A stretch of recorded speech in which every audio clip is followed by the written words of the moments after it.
பக்தர்களுக்கு என் அன்பு வணக்கங்கள். ஓம் சாய்ராம். என் அன்பு குழந்தை, என் மகளின் ஏக்கம் நான் அறிவேன். கனவில் மட்டும்தான் நடக்குமா அப்பா என்று நீ ஏங்கி நீ கண்ணீர் வடித்தது போதும் மகளே. உன் கனவுகள் அனைத்தும் நிறைவேறும் காலம் நெருங்கிவிட்டது. அப்பா, நான் நிறைவேற்றுவேன். ஒரு பொழுதும் நீ கவலை கொள்ளாதே. உன் துணையாக நான் என்றும் இருப்பேன்.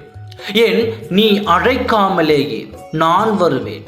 ஏனெனில் நீ என் பிரியமான குழந்தை.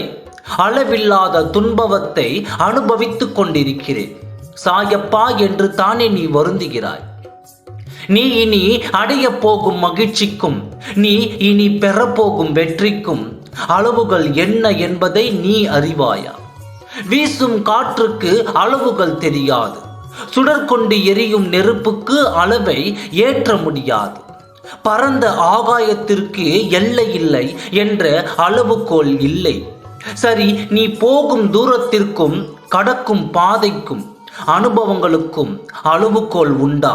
இவற்றுக்கே இல்லை என்ற போது உன் சந்தோஷத்திற்கும் வெற்றிக்கு மட்டும் உனக்கு அளவுகோல் வைத்தா கொடுப்பேன். உனக்கான எல்லாம் தக்க சமயத்தில் கொடுத்து வாழ வைப்பேன். அளவில்லாத மகிழ்ச்சியும் அளவில்லாத வெற்றியும் உனக்கு கிடைக்கத்தான் போகிறது. உன்னுடைய பாதைகள் தெளிவாகும் காலம் வந்துவிட்டது.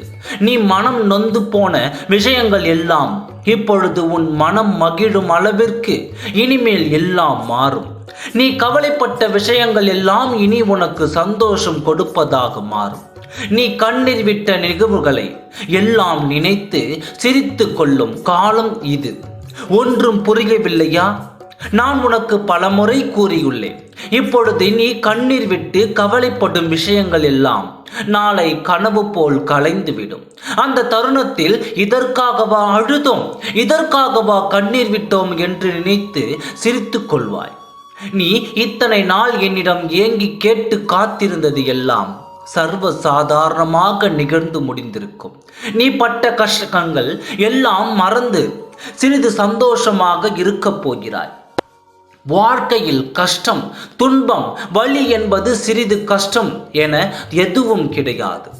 எனவே மற்றவர்களின் விஷயத்தில் உன்னை ஒப்பிட்டு பார்க்காதே. ஏனெனில் நீ என் குழந்தை, சாயப்பாவின் குழந்தை. நீ போகும் பாதையில் முற்கள் இருந்தாலும் கூட நான் அவற்றை எல்லாம் அகற்றிவிட்டு மலர்களின் பாதையை மாற்றி வைப்பேன். நீ என் மீது வைக்கின்ற பக்தியால், நம்பிக்கையால் அனைத்தும் உனக்கு கிடைக்க தாமதமாகலாம். ஆனால் தப்பாகாது. உனக்கு எப்போதெல்லாம் கஷ்டம் வருகிறதோ அப்போதெல்லாம் என்னை நினைத்துக்கொள். உன்னுடைய கஷ்டங்கள் அனைத்தும், உன் வேண்டுதல்கள் அனைத்தும் நிறைவேற நான் நடத்தி தருகிறேன். கவலைப்படாமல் இரு. ஓம் சாய்ராம். நன்றி, வணக்கம்.